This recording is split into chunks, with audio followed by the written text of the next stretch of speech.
Hello, Cardinals, and welcome to our next installment of Beloved. Section 3. 124 was quiet. Denver, who thought she knew all about silence, was surprised to learn hunger could do that. Quiet you down and wear you out. Neither Setha nor Beloved knew or cared about it one way or the other. They were too busy rationing their strength to fight each other. So it was she who had to step off the edge of the world and die, because if she didn't, they all would.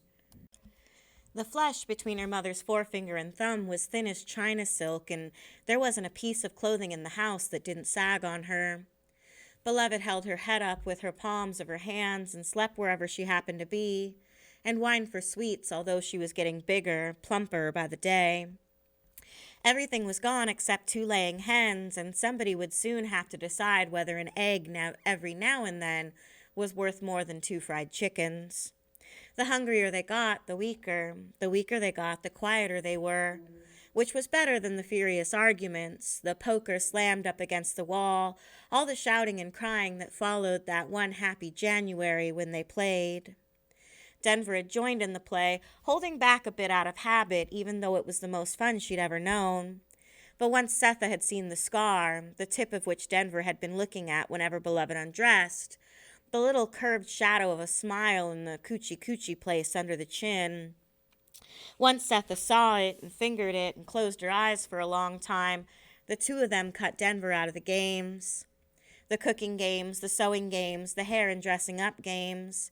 Games her mother loved so well she took to going to work later and later each day until the predictable happened. Sawyer told her not to come back. And instead of looking for another job, Setha played all the harder with Beloved, who never got enough of anything. Lullabies, new stitches, the bottom of the cake bowl, the top of the milk. If the hen had only 2 eggs, she got both. It was as though her mother had lost her mind, like Grandma Baby calling for pink and not doing the things she used to. But different, because, unlike Baby Suggs, she cut Denver out completely. Even those songs she used to sing to Denver, she sang for Beloved alone. Hi, Johnny, why, Johnny, don't you leave my side, Johnny. At first they played together, a whole month, and Denver loved it. From the night they ice skated under a star-loaded sky and drank sweet milk by the stove, to the string puzzles Setha did for them in the afternoon light, and shadow pictures in the gloaming. In the very teeth of winter, and Setha, her eyes fever bright, was plotting a garden of vegetables and flowers, talking about what colors it would have. She played with Beloved's hair, braiding, puffing, tying, oiling it until it made Denver nervous to watch her. They changed beds and exchanged clothes, walked arm in arm and smiled all the time. When the weather broke, they were on their knees in the backyard designing a garden in dirt too hard to chop. The $38 of life savings went to feed themselves with fancy foods and decorate themselves with ribbons and dress goods, which Setha cut and sewed like they were going somewhere in a hurry. Bright clothes with blue stripes and sassy prints. She walked the 4 miles to John Chiletto's to buy yellow ribbon, shiny buttons, and bits of black lace. By the end of March, the 3 of them looked like carnival women with nothing to do.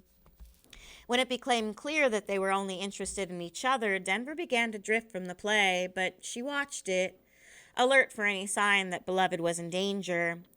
Finally, convinced there was none, and seeing her mother that happy, that smiling, how could it go wrong? She let her down her guard, and it did.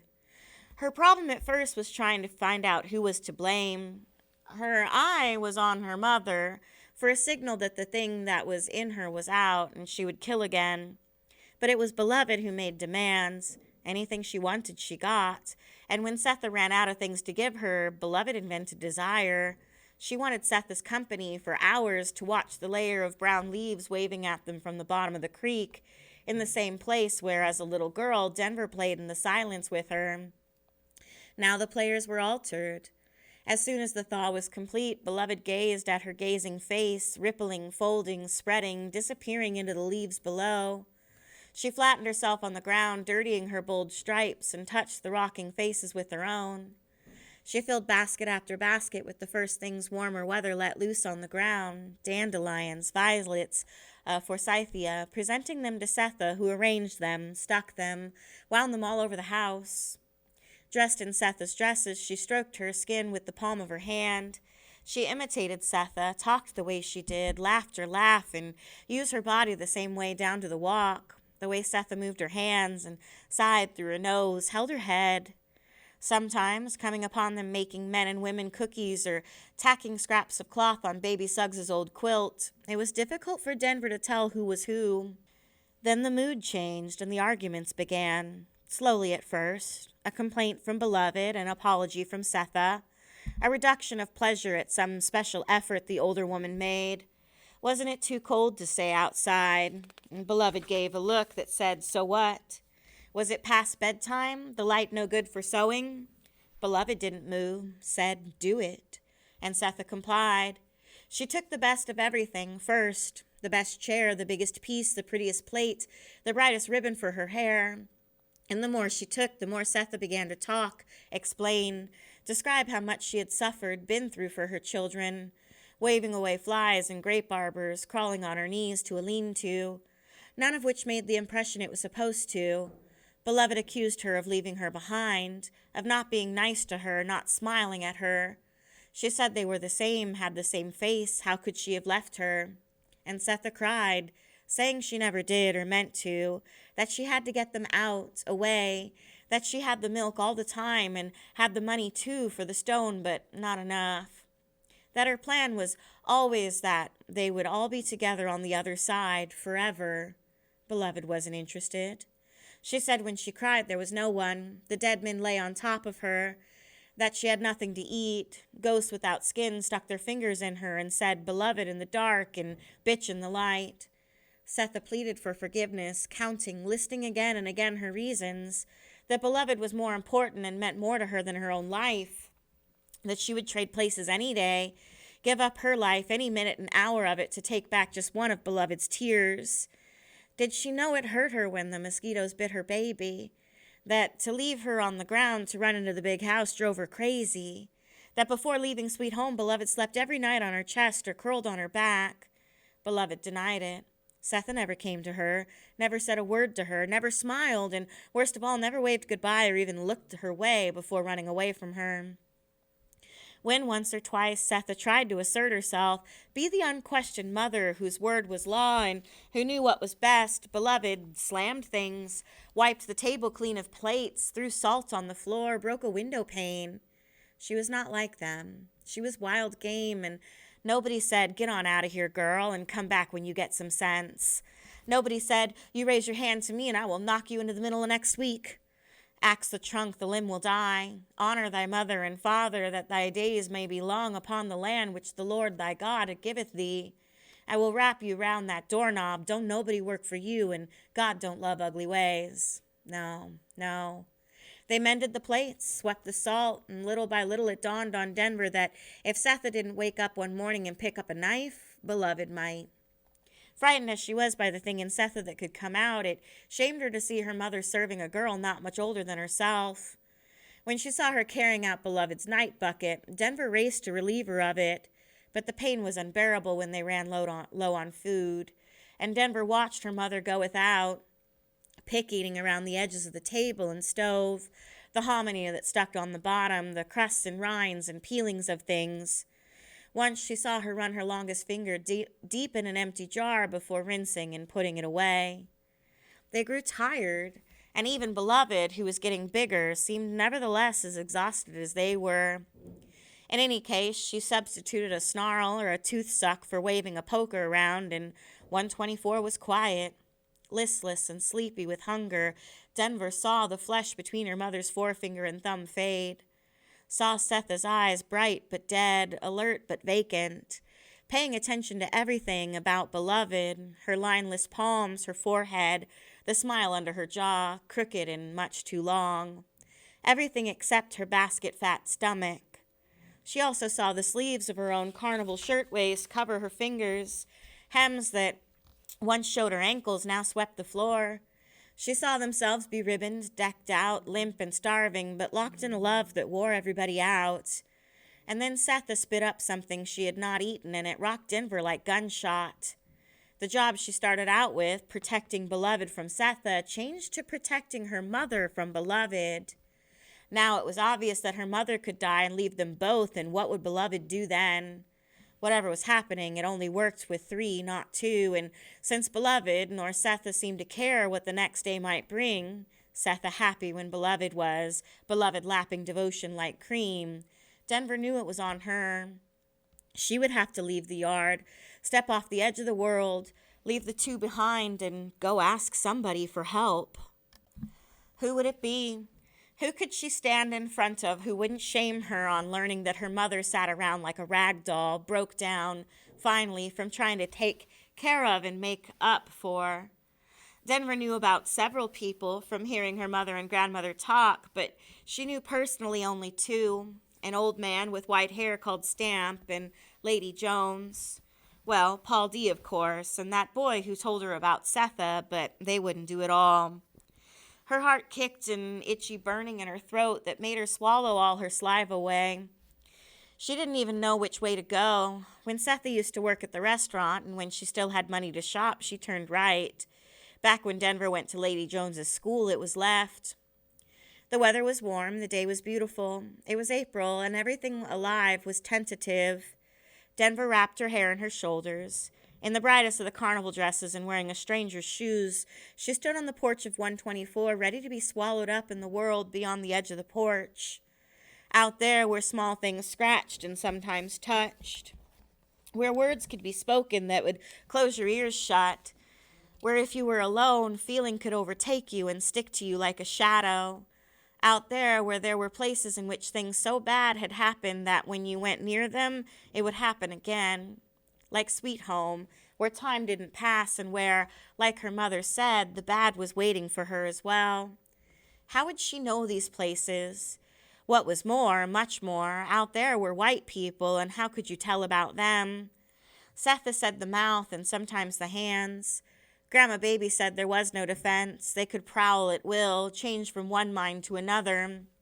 And even when they thought they were behaving, it was a far cry from what real humans did. They got me out of jail, Setha once told Baby Suggs. They also put you in it, she answered. They drove you across the river, on my son's back. They gave you this house. Nobody gave me nothing. I got a job from them, and he got a cook from them, girl. Oh, some of them do all right by us, and every time it's a surprise, ain't it? You didn't used to talk this way. Don't box with me. There's more of us they drowned than there is all of them ever lived from the start of time. Lay down your sword. This ain't a battle. It's a rout.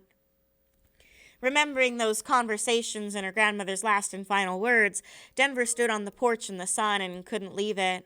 Her throat itched, her heart kicked, and then Baby Suggs laughed clear as day. You mean I never told you nothing about Carolina, about your daddy? You don't remember nothing about how come I walked the way I do and about your mother's feet, not to speak of her back. I never told you all that? Is that why you can't walk down the steps? My Jesus, my.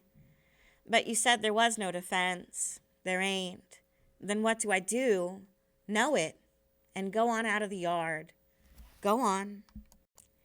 It came back. A dozen years had passed and the way came back.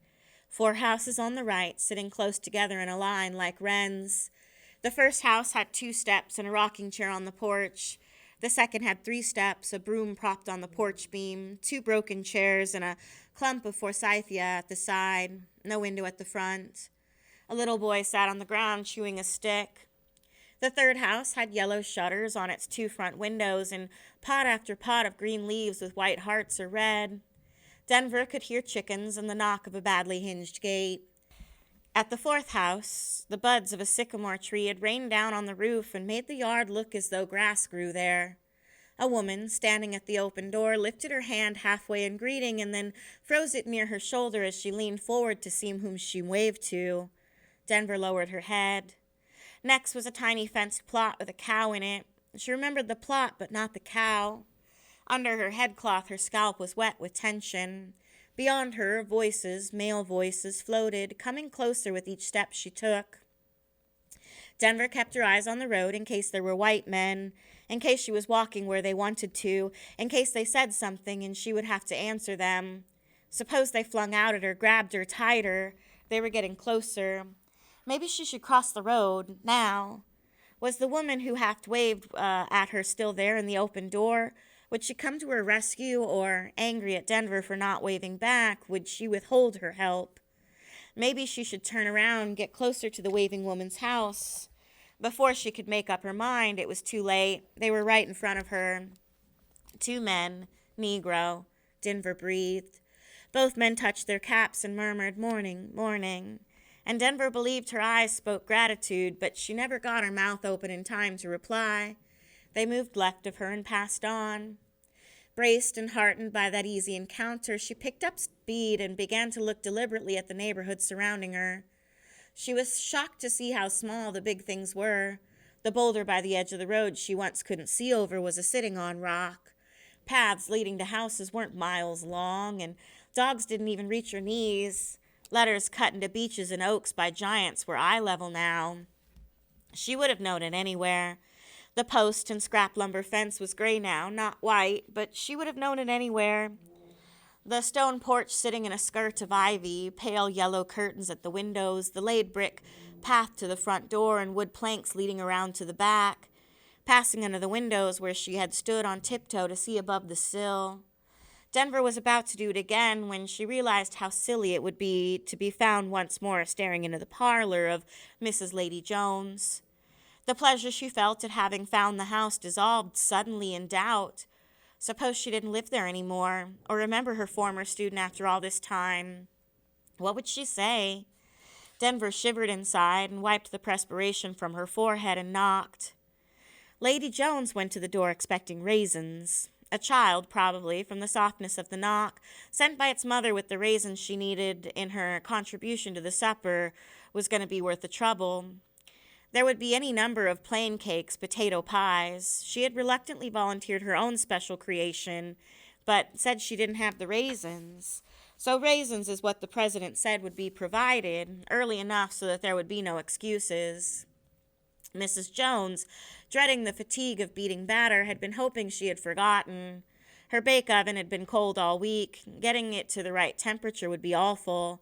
Since her husband died and her eyes grew dim, she had let up to snuff housekeeping fall away. She was of two minds about baking something for the church. On the one hand, she wanted to remind everybody of what she was able to do in the cooking line. On the other, she didn't want to have to. When she heard the tapping at the door, she sighed and went to it, hoping raisins had at least been cleaned. She was older, of course, and dressed like a chippy, but the girl was immediately recognizable to Lady Jones. Everybody's child was in that face, the nickel-round eyes, bold yet mistrustful, the large, powerful teeth between dark sculpted lips that did not cover them. Some vulnerability lay across the bridge of the nose, above the cheeks, and then the skin, flawless, economical, just enough of it to cover the bone and not a bit more. She must be 18 or 19 by now, thought Lady Jones, looking at the face young enough to be 12. Heavy eyebrows, thick baby lashes, and the unmistakable love call that shimmered around children until they learned better. "Why, Denver," she said, "look at you." Lady Jones had to take her by the hand and pull her in because the smile seemed all the girl could manage. Other people said this child was simple, but Lady Jones never believed it. Having taught her and watched her eat up a page, a rule of figures, she knew better. When suddenly she had stopped coming, Lady Jones thought it was the nickel. She approached the ignorant grandmother one day on the road, a woods preacher who mended shoes, to tell her it was all right if the money was owed. The woman said that wasn't it. The child was deaf. And deaf Lady Jones thought she still was until she offered her a seat, and Denver heard that. "It's nice of you to come see me. What brings you?" Denver didn't answer. "Well, nobody needs a reason to visit. Let me make us some tea." Lady Jones was mixed. Gray eyes and yellow woolly hair, every strand of which she hated, though whether it was the color or the texture even she didn't know. She had married the blackest man she could find, had 5 rainbow-colored children, and sent them all to Wilberforce, after teaching them all she knew, right along with the others who sat in her parlor. Her light skin got her picked for a colored girls' normal school in Pennsylvania, and she paid it back by teaching the unpicked. The children who played in dirt until they were old enough for chores, these she taught. The colored population of Cincinnati had 2 graveyards and 6 churches, but since no school or hospital was obliged to serve them, they learned and died at home. She believed in her heart that, except for her husband, the whole world, including her children, despised her and her hair. She had been listening to all that yellow gone to waste and white since she was a girl in a house full of silt black children. So she disliked everybody a little bit because she believed they hated her hair as much as she did. With that education pat and firmly set, she dispensed with rancor, was indiscriminately polite, saving her real affection for the unpicked children of Cincinnati, one of whom sat before her in a dress so loud it embarrassed the needlepoint chair seat. Sugar. Yes, thank you. Denver drank it all down. More? No, ma'am. Here, go ahead. Yes, ma'am. How's your family, honey? Denver stopped in the middle of a swallow. There was no way to tell her how the family was, so she said what was at the top of her mind. I want work, Miss Lady. Work? Yes, ma'am, anything. Lady Jones smiled. What can you do? I can't do anything, but I would learn it for you if you have a little extra. Extra? Food. My ma'am, she doesn't feel good. Oh, baby, said Miss Jones. Oh, baby. Denver looked up at her. She did not know it then, but it was the word baby, said softly and with such kindness that inaugurated her life in the world as a woman. The trail she followed to get to that sweet, thorny place was made up of paper scraps containing the handwritten names of others. Lady Jones gave her some rice, 4 eggs, and some tea. Denver said she couldn't be away from home long because her mother's condition. Could she do chores in the morning? Lady Jones told her that no one, not herself, not anyone she knew, could pay anybody anything for work they did themselves. But if you all need to eat and tell your mother as well, all you have to do is say so. She mentioned her church's committee, invented so nobody had to go hungry. That agitated her guest, who said, no, no, as though asking for help from strangers was worse than hunger. Lady Jones said goodbye to her and asked her to come back any time at all. 2 days later, Denver stood on the porch and noticed something lying on the tree stump at the edge of the yard. She went to look and found a sack of white beans. Another time, a plate of cold rabbit meat. One morning, a basket of eggs sat there. As she lifted it, a slip of paper fluttered down. She picked it up and looked at it. M. Lucille Williams was written in big crooked letters. On the back was a blob of flour water paste. So Denver paid a second visit to the world outside the porch, although all she said when she returned the basket was, "Thank you." "Welcome," said M. Lucille Williams. Every now and then, all through the spring, names appeared near or in gifts of food, obviously for the return of the pan or plate or basket, but also to let the girl know, if she cared to, who the donor was, because some of the parcels were wrapped in paper, and though there was nothing to return, the name was nevertheless there. Many had X's with designs about them, and Lady Jones tried to identify the plate or pan or the covering towel. When she could only guess, Denver followed her directions and went to say thank you anyways, whether she had the right benefactor or not. When she was wrong, when the person said, "No, darling, that's not my bowl, mine's got a blue ring on it," a small conversation took place. All of them knew her grandmother, and some had even danced with her in the clearing. Others remembered the days when 124 was a way station, the place they assembled to catch news, taste oxtail soup, leave their children, cut out a skirt. One remembered the tonic mix there that cured a relative. One showed her the border of a pillow slip, the stamens of its pale blue flowers French knotted in Baby Suggs's kitchen by the light of an oil lamp while arguing the settlement fee. They remembered the party with 12 turkeys and tubs of strawberry smash. One said she wrapped Denver when she was a single day old and cut shoes to fit her mother's blasted feet. Maybe they were sorry for her, or for Setha. Maybe they were sorry for the years of their own disdain. Maybe they were simply nice people who could hold meanness toward each other for just so long, and when trouble rode bareback among them, quickly, easily, they did what they could to trip him up. In any case, the personal pride, the arrogant claim staked out at 124 seemed to them to have run its course. They whispered naturally, wondered, shook their heads. Some even laughed outright at Denver's close of a hussy, but it didn't stop them caring whether she ate, and it didn't stop the pleasure they took in her soft thank you. At least once a week she visited Lady Jones, who perked up enough to do a raisin loaf especially for her, since Denver was set on sweet things. She gave her a book of Bible verse and listened while she mumbled words or fairly shouted them. By June, Denver had read and memorized all 52 pages, one for each week of the year. As Denver's outside life improved, her home life deteriorated. If the white people of Cincinnati had allowed Negroes into their lunatic asylum, they could have found candidates in 124. Strengthened by the gifts of food, the source of which neither Sethe nor Beloved questioned, the women had arrived at a doomsday truce designed by the devil. Beloved sat around, ate, went from bed to bed, and sometimes she screamed, "Rain, rain," and clawed her throat until rubies of blood opened there, made brighter by her midnight skin. And then Sethe shouted, "No!" and knocked over chairs to get to her and wipe the jewels away. Other times, Beloved curled up on the floor, her wrists between her knees, and stayed there for hours. Or she would go to the creek and stick her feet in the water and whoosh it up her legs. Afterwards, she would go to Sethe and run her fingers over the woman's teeth while tears slid from her wide black eyes. Then it seemed to Denver the thing was done. Beloved, bending over Sethe, looked to the mother, Sethe the teething child, for other than those times when Beloved needed her, Sethe confined herself to a corner chair. The bigger Beloved got, the smaller Sethe became. The brighter Beloved's eyes, the more those eyes that never looked away became slits of sleepiness.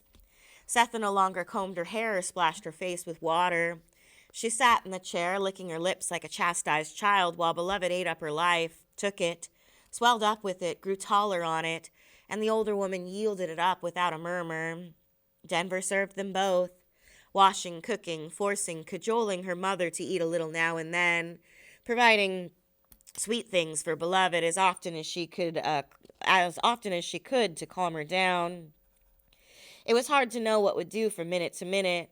When the heat got hot, she might walk around the house, naked or wrapped in a sheet, her belly protruding like a winning watermelon. Denver thought she understood the connection between her mother and Beloved.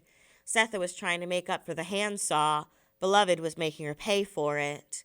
But there would never be an end to that, and seeing her mother diminish shamed and infuriated her. Yet she knew Sethe's greatest fear was the same one Denver had in the beginning, that Beloved might leave. That before Sethe could make her understand what it meant, what it took to drag the teeth of the saw under her little chin, to feel the baby blood pump like oil in her hands, to hold her face so her head would stay on, to squeeze her so that she could absorb still the death spasms that shot through that adored body, plump and sweet with life, and Beloved might leave. Leave before Sethe could make her realize that worse than that, far worse, was what baby Suggs died of, what Ellen knew, what Stamp saw, and what made Paul D. tremble. That anybody white could take your whole self for anything that came to mind. Not just work, kill, or maim you, but dirty you. Dirty you so bad you couldn't like yourself anymore. Dirty you so bad you forgot who you were and couldn't think it up, and though she and others lived through it and got over it, she could never let it happen to her own. The best thing she was her children. Whites might dirty her all right, but not her best thing, her beautiful, magical best thing, the part of her that was clean. No undreamable dreams about whether the headless, feetless torso hanging in the tree with a sign on it was her husband or Paul A., whether the bubbling hot girls in the colored school fires set by patriots included her daughter, whether a gang of whites invaded her daughter's private parts and soiled her daughter's thighs and threw her daughter out of the wagon. She might have to work the slaughterhouse yard, but not her daughter. And nobody on this earth would list her daughter's characteristics on the animal side of the paper. No, oh no. Maybe baby Suggs could worry about it, live with the likelihood of it. Sethe had refused and refused still. This and much more Denver heard her say from her corner chair, trying to persuade Beloved, the one and only person she felt she had to convince, that what she had done was right, because it came from true love. Beloved, her fat new feet propped on the seat of a chair in front of the one she sat in, her unlined hands resting on her stomach, looked at her, uncomprehending everything except that Setha was the woman who took her face away, leaving her crouching in a dark, dark place, forgetting to smile. Her father's daughter, after all, Denver decided to do the necessary, decided to stop relying on kindness to leave something on the stump. She would hire herself out somewhere, and although she was afraid to leave Setha and Beloved alone all day, not knowing what calamity either one of them would create, she came to realize that her presence in the house had no influence on what either woman did. She kept them alive, and they ignored her. Growled when they chose, sulked, explained, demanded, strutted, cowered, cried, and provoked each other to the edge of violence, and then over. She had begun to notice that even when Beloved was quiet and dreamy, minding her own business, Setha got her going again, whispering, muttering some justification, some bit of clarifying information to Beloved to explain what it had been like and why and how come.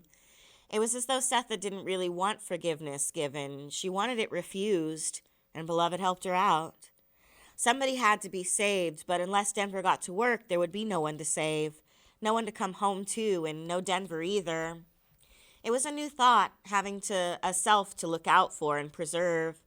And it might not have occurred to her if she hadn't met Nelson Lord leaving his grandmother's house as Denver entered it to pay a thank you for half a pie.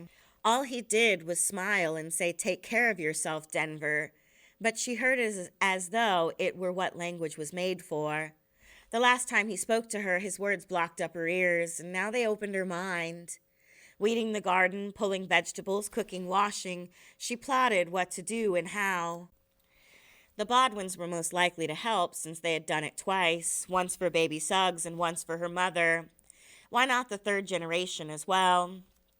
She got lost so many times in the streets of Cincinnati it was noon before she arrived, though she started out at sunrise. The house sat back from the sidewalk with large windows looking out on a noisy, busy street. The Negro woman who answered the front door said, "Yes, may I come in? What you want?" "I want to see Mr. and Mrs. Bodwin." "Ms. Bodwin, they brother and sister." "Oh, what you want 'em for?" "I'm looking for work. I was thinking they might know of some. You baby Suggs's kin, ain't you?" "Yes, ma'am." "Come on in. You letting in flies?" She led Denver toward the kitchen, saying, "First thing you have to know is what door to knock on." But Denver only half heard her because she was stepping on something soft and blue. All around her was thick, soft and blue. Glass cases crammed full of glistening things, books on tables and shelves, pearl-white lamps with shiny metal bottoms, and a smell like the cologne she poured in the Emerald House, only better. "Sit down," the woman said. "You know my name?" "No, ma'am." Janie Wagon." "How do you do?" "Fairly. I heard your mother took sick, that so?" "Yes, ma'am." "Who's looking after her?" "I am, but I have to find work." Janie laughed. "You know what? I've been here since I was 14, and I remember like yesterday when baby Suggs, Holy, came here and sat right there where you are. White man brought her. That's how she got that house y'all live in. Other things, too." "Yes, ma'am." "What's the trouble with Setha?" Janie leaned against an indoor sink and folded her arms. It was a little thing to pay, but it seemed big to Denver. Nobody was going to help her unless she told all of it. It was clear Janie wouldn't, and wouldn't let her see the Bodwins otherwise. So Denver told this stranger what she hadn't told Lady Jones, in return for which Janie admitted the Bodwins needed help, although they didn't know it. She was alone there, and now that her employers were getting older, she couldn't take care of them like she used to. More and more she was required to sleep the night there. Maybe she could talk them into letting Denver do the night shift, come right after supper, say, and maybe get the breakfast. That way Denver could care for Setha in the day and earn a little something at night. How's that? Denver had explained the girl in her house who plagued her mother as a cousin come to visit, who got sick too and bothered them both. Janie seemed more interested in Setha's condition, and from what Denver told her, it seemed the woman had lost her mind. That wasn't the Setha she remembered. This Setha had lost her wits finally, as Janie knew she would, trying to do it all alone with her nose in the air. Denver squirmed under the criticism of her mother, shifting in the chair and keeping her eyes on the inside sink. Janie Wagon went on about pride until she got to baby Suggs, for whom she had nothing but sweet words. I never went to those woodland services she had, but she was always nice to me, always. Never be another like her.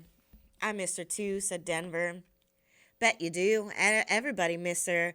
That was a good woman. Denver didn't say anything else, and Janie looked at her face for a while. Neither of your brothers ever come back to see how y'all was? No, ma'am.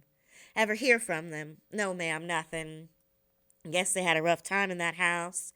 Tell me, this here woman in your house, this cousin, she got any lines in her hands? No, said Denver. Well, said Janie, I guess there's a God after all. The interview ended with Janie telling her to come back in a few days. She needed time to convince her employers what they needed. Night help because Janie's own family needed her. I don't want to quit these people, but they can't have all my days and nights too. What did Denver have to do at night? Be here, in case. In case what? Janie shrugged. In case the house burned down. She smiled then. Or bad weather slopped the roads so bad I can't get here early enough for them. Case late guests need serving or cleaning up after. Anything. Don't ask me what white folks need at night. They used to be good white folks. Oh yeah, they good. Can't say they ain't good. I wouldn't trade them for another pair, I'll tell you that. With those assurances, Denver left, but not before she had seen, sitting on a shelf by the back door, a black boy's mouth full of money. His head was thrown back farther than a head could go. His hands were shoved in his pockets.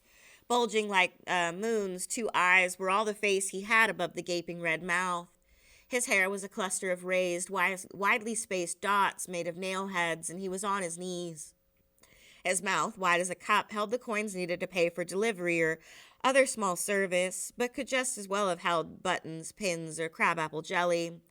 Painted across the pedestal he knelt on were the words, "At your service."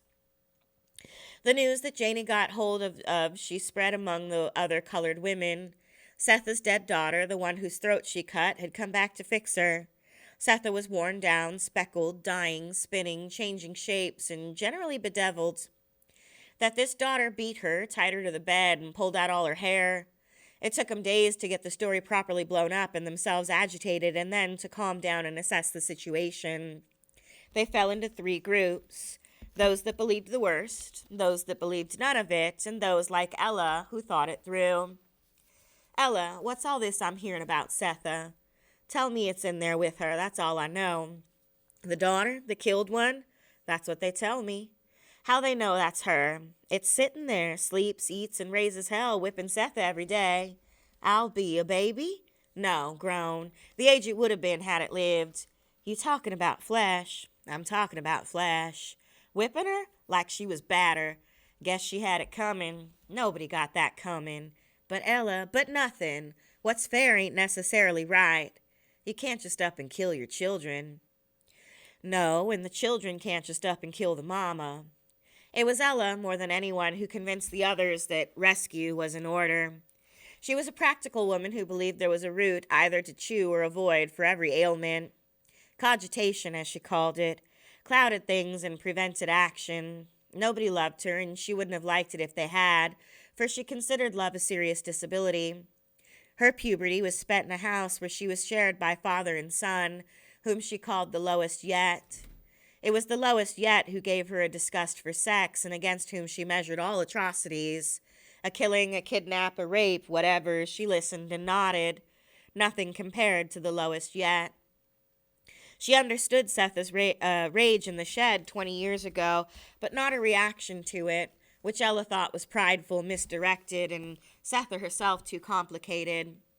When she got out of jail and made no gesture toward anybody and lived as though she were alone, Ella junked her and wouldn't give her the time of day. The daughter, however, appeared to have some sense after all.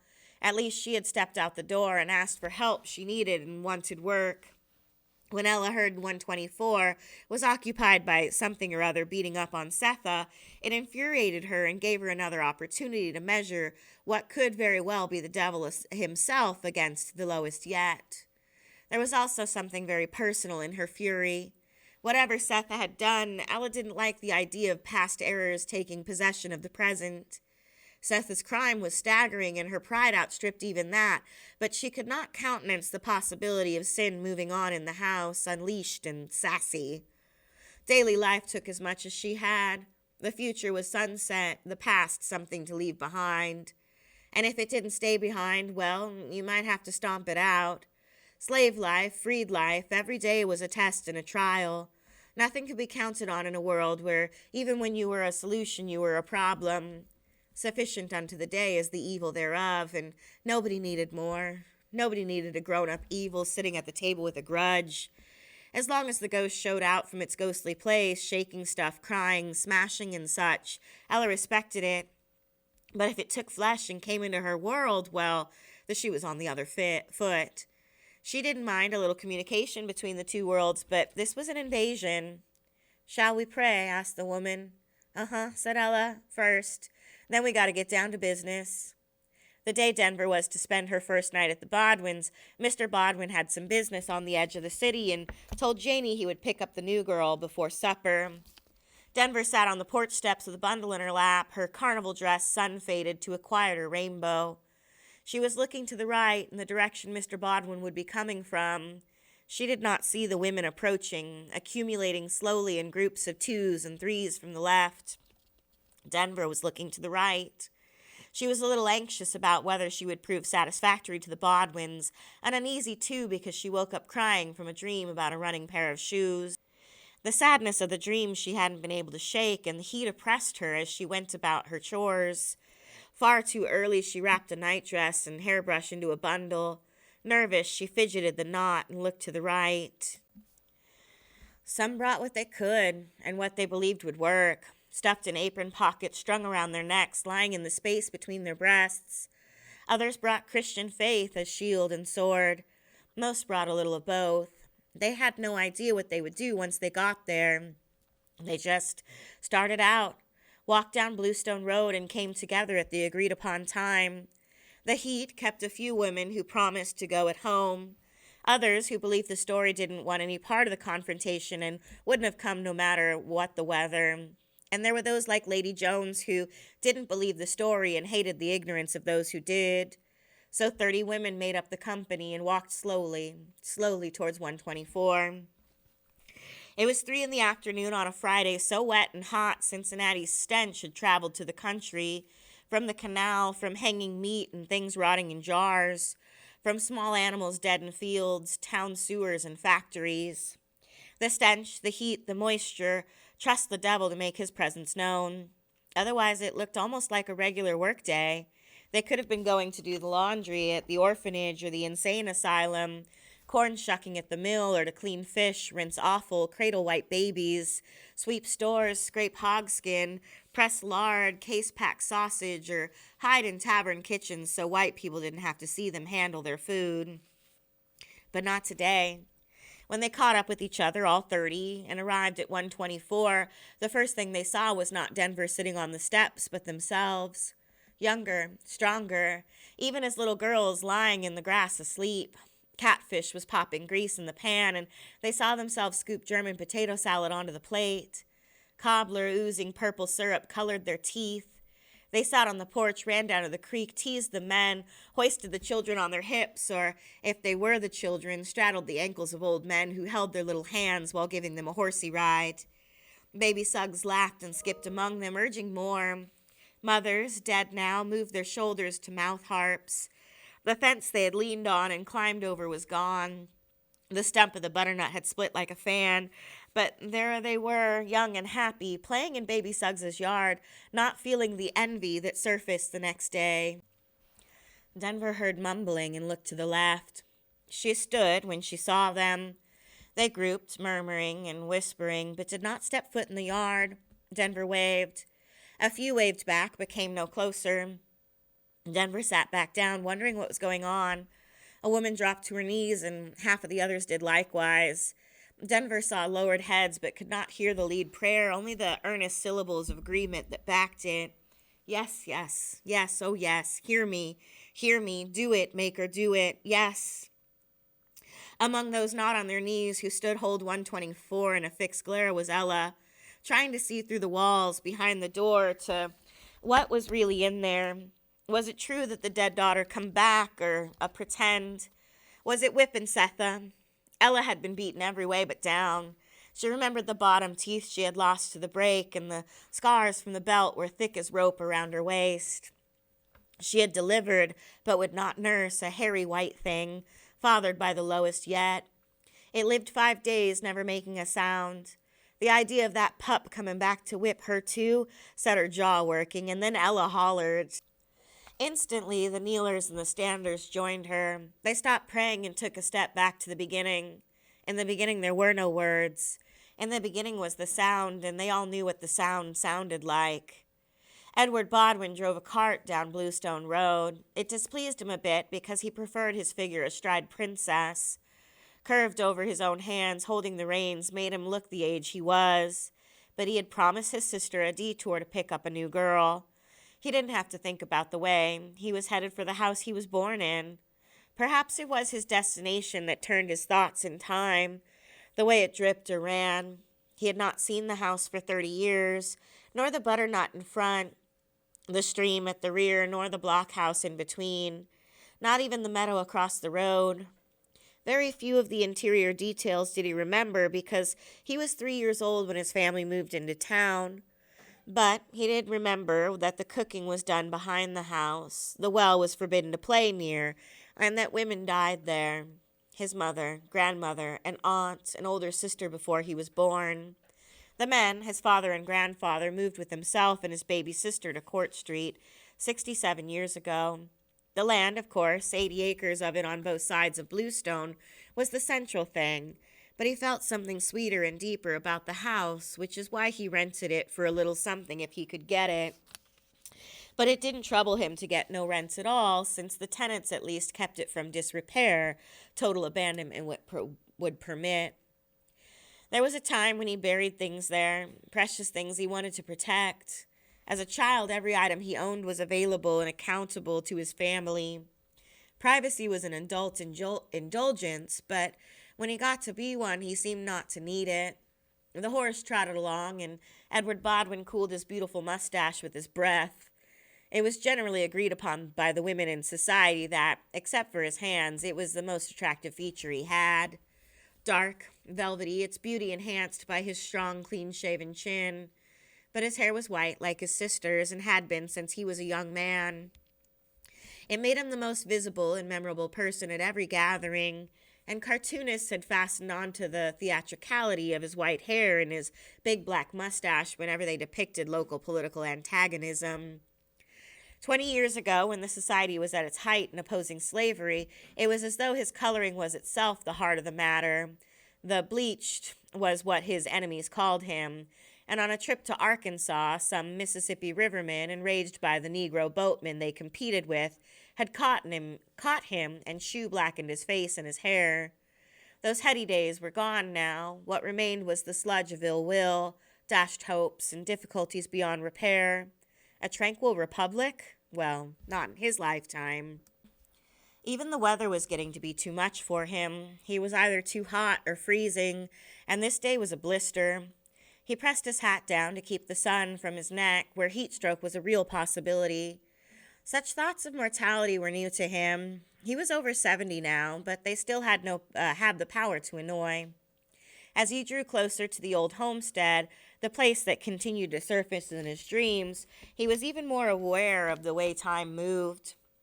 Measured by the wars he had lived through but not fought in, against the Miami, the Spaniards, the secessionists, it was slow. But measured by the burial of his private things, it was the blink of an eye.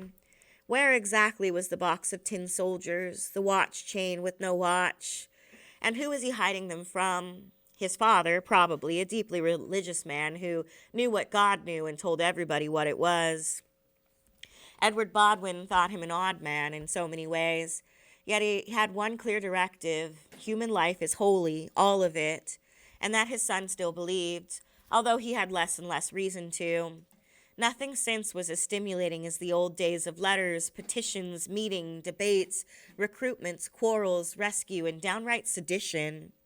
Yet it had worked, more or less, and when it had not, he and his sister made themselves available to circumvent obstacles. as they had when a runaway slave woman lived in his homestead with her mother-in-law and got herself into a world of trouble. The society managed to turn infanticide and the cry of savagery around and build a further case for abolishing slavery. Good years they were, full of spit and conviction. Now he just wanted to know where his soldiers were and his watchless chain. That would be enough for this day of unbearable heat.